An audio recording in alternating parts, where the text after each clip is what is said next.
भविष्यावर बोलू काही या कार्यक्रमात संपदा सगळ्यांचं स्वागत करते आणि माझ्या जोडीनेच मार्गदर्शक राशीचक्रकार शरदजी उपाध्ये उपस्थित आहेत, तेही आपलं स्वागत करत आहेत. आपण नक्षत्रांचा अभ्यास सुरू केला आहे हे तर तुम्हाला माहितीच आहे. नक्षत्र ही अनेक तारकांनी बनलेली असतात, हेही आपल्याला विज्ञानात शिकवलंय. पण त्या नक्षत्रांचा मानवाच्या स्वभावावर काही परिणाम होत असतो हे शहाणपण मात्र आपल्याला आता येणं आवश्यक आहे. कारण असं म्हणतात, शरीराला जसं आरोग्य हवं असतं तसं आत्म्याला शहाणपण हवं असतं.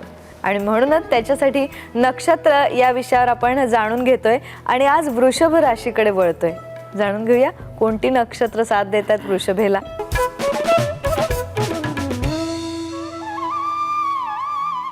शरदजी, कृत्तिका तर आपण नक्षत्र मेष मध्ये पण पाहिलं, त्याचा पहिला चरण तिथे पाहिला, तर आता इथे 2, 3 आणि 4 वृषभ राशीचे जे वैशिष्ट्य आहेत त्याची सुरुवातच त्या पहिल्या चरणापासून व्हायला लागते.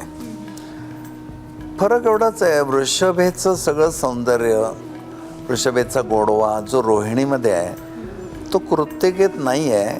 पण आपण आता उल्लेख केला होता की ह्या कृत्तिकामध्ये काळजी घ्यायला पाहिजे चारित्र्याची. कधी कधी विकारवशत असते, खाण्यापिण्यामध्ये संयम राहत नाही. हे सगळं कृत्तिकेत चंद्र असेल तर. पण हे एकांगी फळ झालं. दरवेळी मी का सांगतोय, रेग्युलर पाहणारे लोक असतील असं नाही, कोणाचं चुकत असेल तर तुम्ही मी जे सांगतोय ते एक रीडिंग झालं, ते सगळं जुळवून नंतर पुन्हा पाहायचंच आहे. तर ह्या कृत्तिकेच्या लोकांनी एक म्हणजे आपल्या व्यसनांपासून दूर राहावं, ती सुरुवातच तिकडे होते. दुसरी गोष्ट, खाण्यापिण्याच्या बाबतीत जे पचत नाही ते आधी समजून घ्यावं. बऱ्याच कृत्तिकेच्या मंडळांना तिखट नाही चालत, नेमकं तिखट खाण्याची आवड असते. कृत्तिका हे आरोग्य बिघडवण्यासाठी कुपत्याला आमंत्रण करतं, म्हणून ती काळजी घ्यायची आपण. त्यामुळे कृत्तिका एक सर्वसाधारणपणे व्यसनाकडे झुकलेलं असं जनरल वर्णन आहे.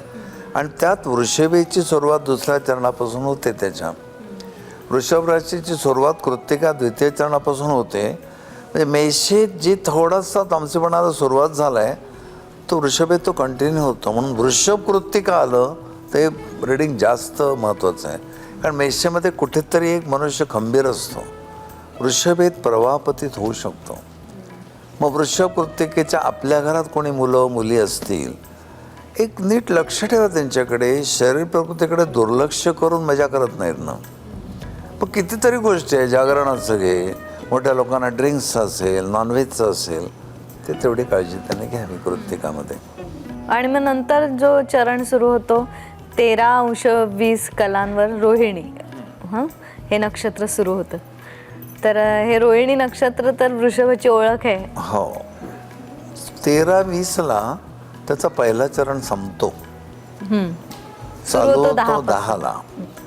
मग वृषभ राशीतल्या 10° 23-20 पर्यंत 13°20 कला हे रोहिणी नक्षत्र आहे.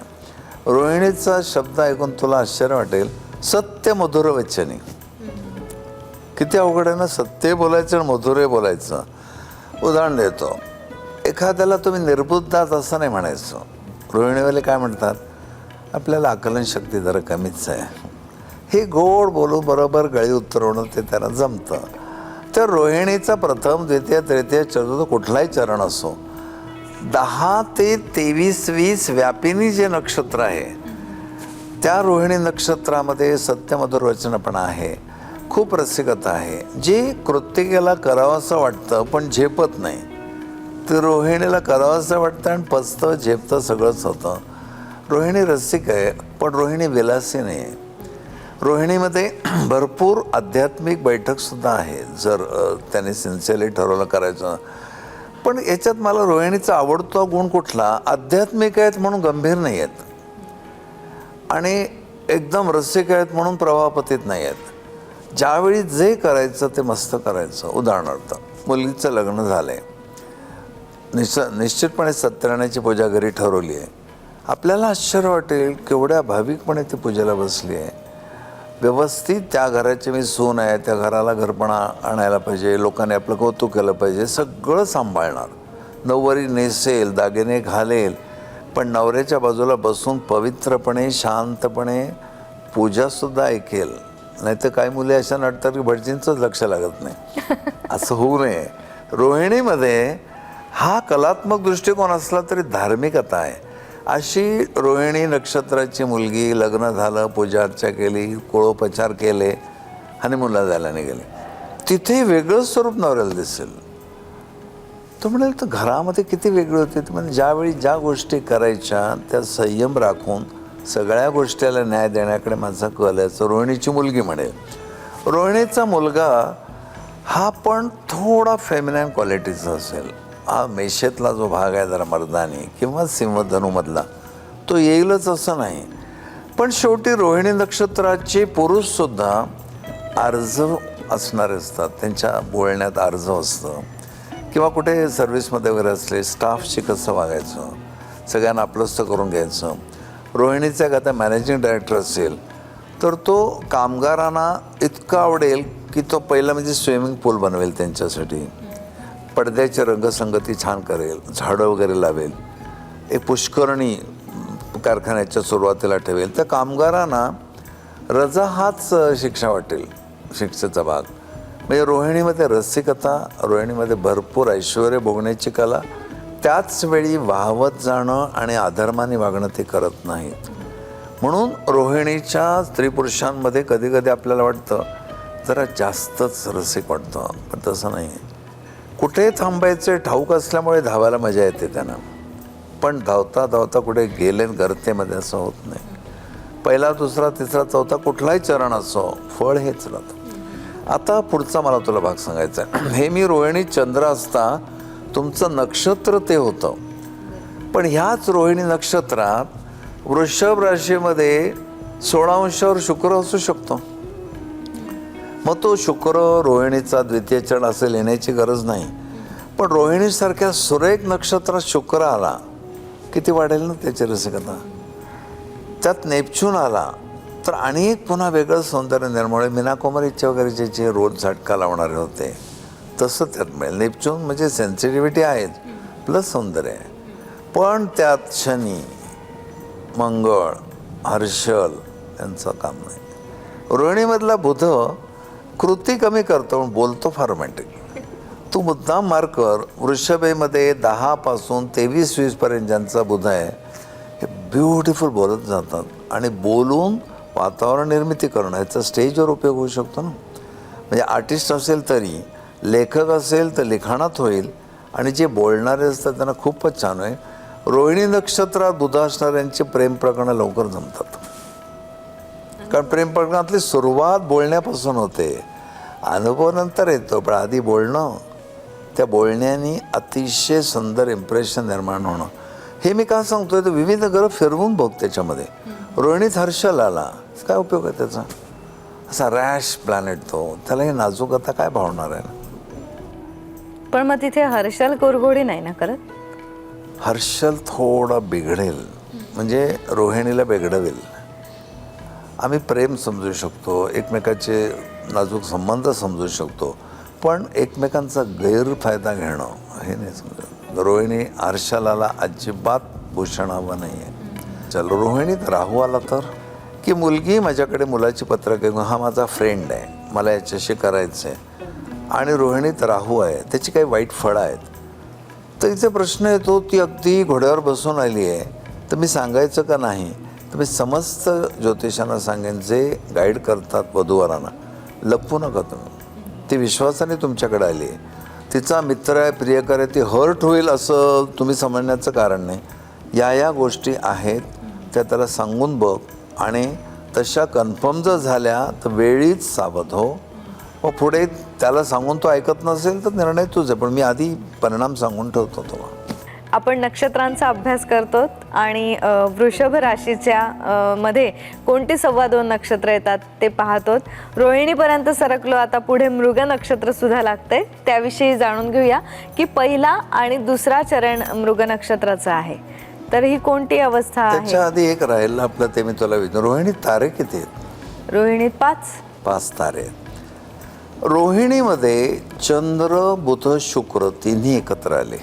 चंद्र, बुध आणि शुक्र. रोहिणी नक्षत्रात वृषभ राशीत अगदी 8 अंशाच्या आत तिन्ही आले, चंद्र पण आहे, बुध पण आहे आणि शुक्र पण आहे. रोहिणीला तिन्ही आवडतात. 3 एकत्र आले तर बुधबुद्धी, शुक्र रसिकता, आणि चंद्रमन. दुर्दैवाने रोहिणी नक्षत्रात बुध शुक्र चंद्र एवढी सुंदर युती येऊन सुद्धा ती राशीत अष्टमात आली, मृत्यूस्थानात. आणि द्वितीयातल्या शनीची 7वी दृष्टी त्याच्यावर पडली. इतका सुरेख गुलाबाचा गुच्छ आपल्याला मिळाला आहे, पण पाकळ्याच गळत आहेत, काहीतरी दुसराच प्रॉब्लेम झाला असं होतं. म्हणून मी हे का सांगतोय, छान छान योग जमून येतात, भविष्यातच चुकीत. म्हणजे किती अवघड आहे प्रारब्ध चांगलं मिळणं. पुण्यकर्म असल्याशिवाय ते मिळत नाही. आणि म्हणून या 3 ग्रह एकत्र आले तर काही छानच वातावरण निर्माण होईल, हे पण तुला कळलं. आता त्याच्या उलट राहू, मंगळ, हर्षल तिन्ही एकत्र आले. तेवढं सुरेख नक्षत्र, पण या तिन्ही ग्रहांमुळे अक्षरशः कुस्करला हा शब्द वापरतो ना आपण, तसं होईल तिथे.